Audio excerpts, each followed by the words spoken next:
हे guys, good evening. आज मैं बहुत दिनों बाद व्लॉगिंग कर रही हूँ। व्लॉगिंग नहीं कर रही थी, उसका कोई ख़ास रीज़न नहीं था, बस ऐसे ही मन नहीं कर रहा था कैमरा उठाने का।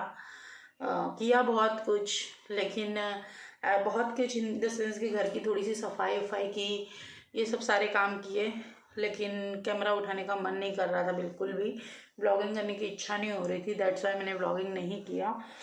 एटलीस्ट मुझे लगता है मुझे 10 से 15 दिन हो गए होंगे मैंने कोई ब्लॉगिंग नहीं की।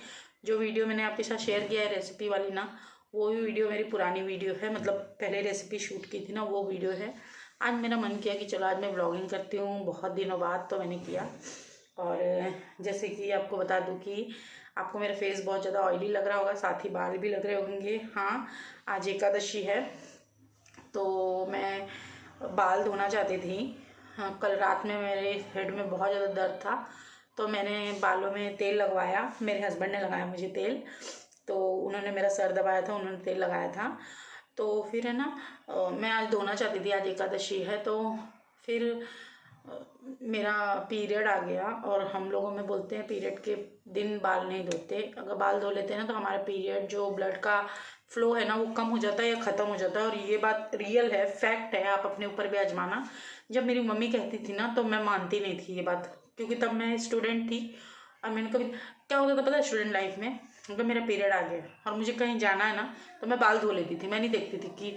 लेकिन मैंने तब नहीं नोटिस किया, लेकिन वही हरकत मैंने अपनी शादी के बाद की, तो मैंने नोटिस किया हाँ यार मेरा पीरियड का फ्लो बहुत कम हो गया। तो फिर मम्मी की वो सीख को मैंने ऐसे गांठ बांध लिया और अपने तक रख लिया कि अब मैं कभी भी वो गलती नहीं करूँगी।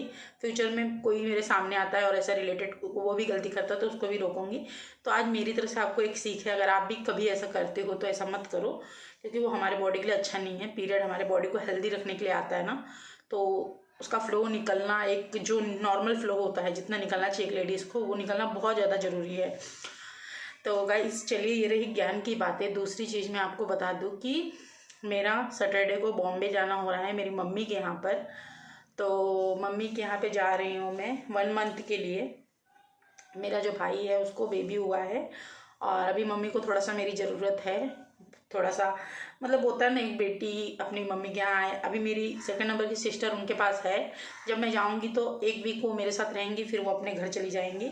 इस तरह से हम बहनों ने ये किया कि हम बहनें आके थोड़ा सा मम्मी का माइंड चेंज करेंगे, क्योंकि मेरी मम्मी का पैर का ऑपरेशन हुआ था, मम्मी कहीं बाहर जा नहीं पाती है बिल्कुल, और अभी थोड़ा चलने लगी है, तो उसको थोड़ा सा बेटियों की ज़रूरत होती है। देखो कितना भी हो तो हम बच्चे हैं उसके, भले ही पापा कितना ही अच्छे से रहे, भाभी रहे, भैया रहे, कोई भी रहे, लेकिन हम उनके बच्चे हैं। एक सेकंड गाइस। तो मैं एक्चुअली मेरे गेट पे कोई आया था, मेरा पार्सल आया था, एक ड्रेस ऑर्डर किया था मैंने, तो वही। तो फिर मम्मी को भी हमारी ज़रूरत लगती है कि तुम लोग थोड़े दिन के लिए आते हो तो मेरा माइंड चेंज हो जाता है, तुम लोग से बातचीत करके। फ़ोन पे कितना ही बात करो, वीडियो कॉल में कितना ही बात करो, तो बस यही चीज़ थी। तो मैंने भी डिसाइड किया कि मैं 1 महीने के लिए जाऊँगी। एक्चुअली मैं भी बहुत ज़्यादा बोर हो गई हूँ यहाँ पर, तो मैं भी जाना चाहती हूँ। तो फिर मम्मी के यहाँ जा रही हूँ मैं, और सैटरडे को। तो मुझे नहीं पता कि मैं व्लॉगिंग वहाँ पे करूँगी कि नहीं करूँगी, क्योंकि मेरे घर में कोई कैमरा फ्रेंडली नहीं है। तो आई डोंट नो मैं वहाँ पे ब्लॉगिंग करूँगी कि नहीं करूँगी। अगर मेरे से जितना पॉसिबल हो जाएगा ना, कि अगर मेरे घर वाले कैमरा पे आना पसंद करेंगे तो मैं ज़रूर ब्लॉगिंग करूँगी, अगर नहीं करेंगे तो मैं नहीं कर सकती, क्योंकि मैं किसी को फोर्स नहीं कर सकती ना, भले ही मेरी फैमिली है, लेकिन हर किसी की अपनी चॉइस होती है। मैं कैमरा शाय नहीं हूँ, लेकिन मेरी फैमिली कैमरा शाय है, और उनको नहीं पसंद है इस तरह से ज़्यादा प्लेटफॉर्म सोशल मीडिया पे ये करना। तो बस वो लोग जो हैं वो फेसबुक पर ही हैं, और इंस्टाग्राम यूट्यूब कहीं पे भी नहीं है, तो उनको नहीं पसंद है, मम्मी को भी नहीं पसंद, तो पता नहीं, इसलिए मैं। पापा भी बहुत ज़्यादा, पापा तो बिल्कुल सोशल मीडिया से दूर ही रहते हैं, उनको बिल्कुल पसंद नहीं है। तो बस मुझसे पॉसिबल होगा मैं उतनी व्लॉगिंग करूँगी। मैं ये वादा नहीं कर सकती कि मैं उनको कैमरे में लूँगी या नहीं लूँगी। हाँ, मैं अगर बॉम्बे में कहीं घूमने टहलने जाती हूँ तो भले ही मैं आपको अपनी फैमिली से मिलाऊँ, उस जगह से ज़रूर इंट्रोड्यूस कराऊँगी जितना मुझसे हो सकेगा। तो गाइस बस ये रही मेरी बातें कि मैंने व्लॉगिंग क्यों नहीं की, क्या क्या क्या क्या रीज़न था। और अब मैं जा रही हूँ, दोपहर में मैंने ना, मुझे वो बनाना है, क्या कहते हैं, मेथी मलाई मटर हस्बैंड के लिए शाम के लिए, और मैंने यहाँ पे मटर बॉईल कर लिया है और छीला भी 1 किलो मटर लिया था। अब तो मटर जा रहे हैं इसलिए बहुत अच्छे मटर भी नहीं आ रहे। 1 किलो मटर लिया था जिसमें से इतना बॉईल कर लिया है, जिसमें मैं आलू और मटर की सब्ज़ी बनाऊँगी। साथ ही मैं मेथी मलाई मटर बनाऊँगी। आज तो मेथी मलाई मटर बनाऊँगी, कल आलू मटर की सब्ज़ी बनाऊँगी। दूसरी तरफ मैंने ये पीली वाली मूंग दाल होती ना, ये भिगा दिया है। डोसा बनाना है मुझे कल सुबह मॉर्निंग में ब्रेकफास्ट में। और आज सुबह से मुझे बिल्कुल भूख नहीं लग रही थी, आई डोंट नो क्यों नहीं लग रहा था। थोड़ा सा पीरियड का क्रैम्प था, बहुत ज़्यादा नहीं था, हल्का सा क्रैम्प था। तो मैंने अपने लिए भिगा दिया था साबूदाना। आज ऐसा भी एकादशी है, चावल खाते नहीं हैं, तो इस तरह की साबूदाना वगैरह खाना चाहिए। तो साबूदाना भिगा दिया था मैंने। और अभी मैं अपने लिए बनाऊंगी साबूदाना की खिचड़ी और साथ ही चाय, और यही मैं खाऊंगी। इसके बाद मैं डिनर नहीं करूंगी क्योंकि मुझे ऐसा लगता है मेरे लिए इतना साबूदाना सफिशिएंट होगा। अगर थोड़ा बहुत जो बचेगा वो मैं रख दूंगी, मेरे हस्बैंड खा लेंगे शाम के नाश्ते में। तो चलिए गाइस, मैं शुरू करती हूँ, बातें बहुत सी हो गई। तो गाइज़ मैं बनाने जा रही हूँ साबूदाना। इससे पहले मैंने साबूदाने की खिचड़ी की रेसिपी आपसे नहीं शेयर की है, तो आज शेयर कर देती हूँ। वैसे तो सबको पता ही है, बट सबका कुछ कुछ अलग अलग तरीका होता है। जिसके लिए मैंने एक प्याज काट लिया है। तो ऐसा है ना कि मैं व्रत में खाती हूँ तो प्याज वगैरह नहीं डालती हूँ, लेकिन अगर व्रत में नहीं खाती हूँ तो मैं प्याज वगैरह डाल देती हूँ। तो आज व्रत तो नहीं है मेरा, तो मैंने खा लिया ऐसे ही प्याज डाल के। मुझे प्याज डाल के भी बहुत अच्छा लगता है। तो व्रत होता है तो प्याज वगैरह नहीं डालती हूँ, बस इतना सा एक प्याज का ही चेंजेस लाती हूँ, बाकी टमाटर वगैरह डालती हूँ। और मैं साबूदाना में ना थोड़ा सा ग्रीन चिल्ली ज़्यादा डालना प्रेफर करती हूँ, क्योंकि साबूदाना में हम कोई मसाला वसाला तो डालते नहीं है, तो वो तीखा होता नहीं है, इसलिए मैं ग्रीन चिल्ली डालती हूँ मस्त, और तो ही अच्छा लगता है। फिर दूसरी तरफ मैंने रख दी है कढ़ाई। कढ़ाई में मैं डाल दूँगी कोकोनट ऑयल। मैं कोकोनट ऑयल खाना ज़्यादा पसंद करती हूँ क्योंकि वो ज़्यादा अच्छा होता है, हेल्दी होता है। या फिर मस्टर्ड ऑयल खाना पसंद करती हूँ। थोड़ा सा रिफ़ाइंड ऑयल थोड़ा सा दूर रहती हूँ, क्योंकि वो बट जब कोई चीज़ डीप फ्राई करनी होती है ना तो मुझे रिफ़ाइंड ऑयल ही यूज़ करना पड़ता है। तो यहाँ पर कोकोनट ऑयल जब अच्छे से गर्म हो जाएगा तो इसमें डाल दूँगी जीरा। गाइस मैं आपको एक बात बता दूँ कि मुझे जीरा का फ्लेवर इतना ज़्यादा पसंद है ना कि शायद ही कुछ चीज़ें होंगी जिसमें मैं जीरा डालना भूलती हूँ, वरना मैं जीरा डालना कभी नहीं भूलती। सब्जियों में, दाल में, किसी भी चीज़ में जीरा का फ्लेवर मुझे इतना ज़्यादा पसंद है। या जीरा पाउडर कह लो या जीरा कह लो, तो क्यूमन सीड्स मुझे बहुत ज़्यादा पसंद है।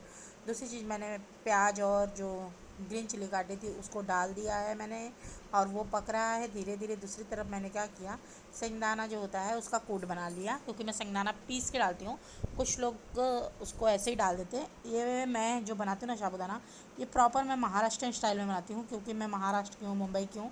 तो हमारे अगल बगल में सब महाराष्ट्रियन से थे, तो उनसे सीखा है मैंने साबूदाना बनाना, इसलिए। और दूसरी तरफ मैंने आलू काट लिया है, एक आलू, और साथ ही मैंने टमाटर काट लिया। और दूसरी चीज़, अपने साबूदाने की खासियत ये बता दूँ कि साबूदाने में कभी भी मैं आलू को पील ऑफ करके नहीं डालती हूँ, हमेशा मैं उसके पील के साथ डालती हूँ।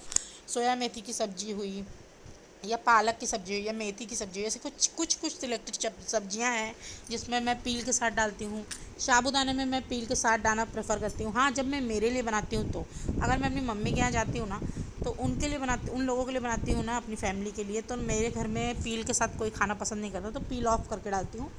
तो बस ऐसे ही। और साबूदाना मेरे हस्बैंड तो खाना पसंद नहीं करते, उनका अच्छा नहीं लगता उनको साबूदाने की खिचड़ी, तो इसलिए। दूसरी तरफ मैंने साबूदाना भिगा लिया था, जो कि अच्छे से ये हो गया है। और मैंने जब टमाटर और वो डाला ना, क्या कहते हैं, आलू, तो उसको अच्छे से पकाया मैंने, जैसे कि आपने देखा होगा। और फिर उसके बाद मैंने यहाँ पे साबूदाना डाला है और एक बार चला लिया है। देन अब मैं क्या करूँगी, इसमें डाल दूँगी नमक। नमक मैंने पहले नहीं डाला था, अब भी डाल रही हूँ।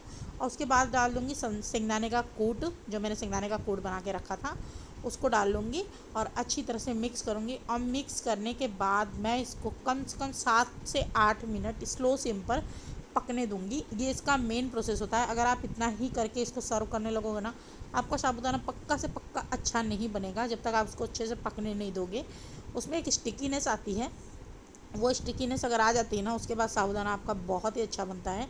और आप देखिए मेरे साबूदाना कितना ज़्यादा खिले खिले बने हुए हैं, बहुत अच्छा लग रहा है।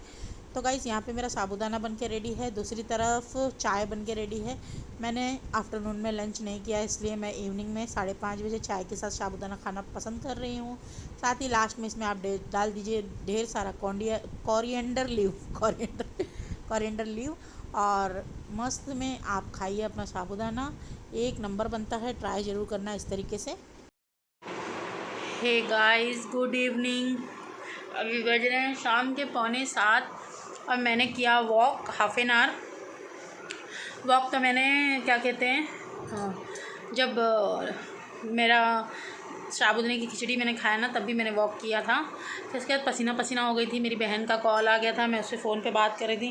उसके बाद जस्ट अभी मैंने शावर लिया है और फिर शावर लेके भगवान की थोड़ी सी पूजा की। पूजा इन द सेंस की जो नॉर्मल हम करते हैं, दिया वगैरह मैंने नहीं लगाया क्योंकि मैं लगाने के लायक नहीं हूँ, तो ऐसे ही दूर से प्रणाम कर दिया। उसके बाद मैं अपना थोड़ा सा चिल्ड वाटर लेके बैठ गई हूँ। बहुत ज़्यादा चिल्ड नहीं है, थोड़ा गर्म पानी, थोड़ा नॉर्मल पानी में ठंडा पानी ऐड की हूँ। गर्मी नॉर्थ इंडिया में शुरू हो गई है। ऐसे आप अगर लेटे हो बैठे हो तो पसीना नहीं छूटता, किचन में भी मुझे पसीना नहीं छूटता और मुझे तो कुछ ज़्यादा गर्मी भी लगती है। ओशू इधर आओ, ये मेरा ओशू है। ये भी मेरे पास बचपन से था, अब तो बड़ा हो गया तो अब ऐसे आता जाता रहता है, खाता पीता रहता है। देखो मेरे ओशू को, प्यारू कर लो, प्यारू प्यारू, ये देखो प्यारू करने के लिए बोल रहा है। ऐसे रहता है मेरा ओशू मेरे पास। तो गाइस गर्मी शुरू हो गई है और उसको अभी ब्रेड चाहिए ना, इसीलिए अंदर देख रहा है।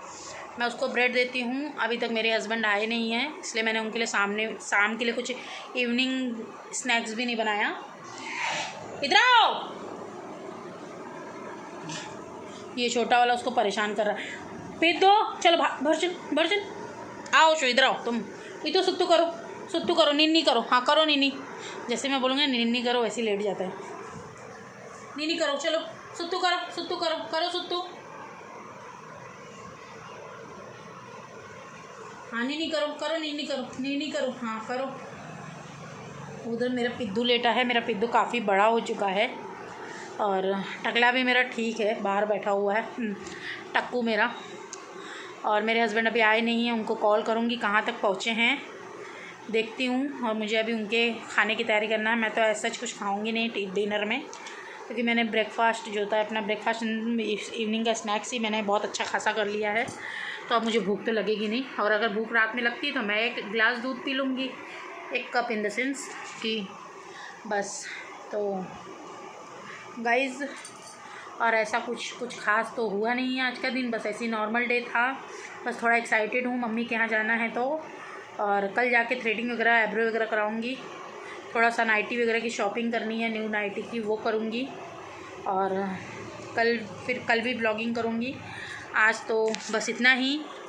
मैं मिलती हूँ आपसे एक नए ब्लॉग के साथ। अगर आपको ये छोटा सा ब्लॉग, बहुत दिन से गायब थी, उसका अपडेट देने वाला ब्लॉग अच्छा लगा हो तो लाइक कर देना, चैनल को सब्सक्राइब कर देना। और मैं मिलती हूँ आपसे एक ऐसे ही नए ब्लॉग के साथ। तब तक के लिए बाय बाय, टेक केयर।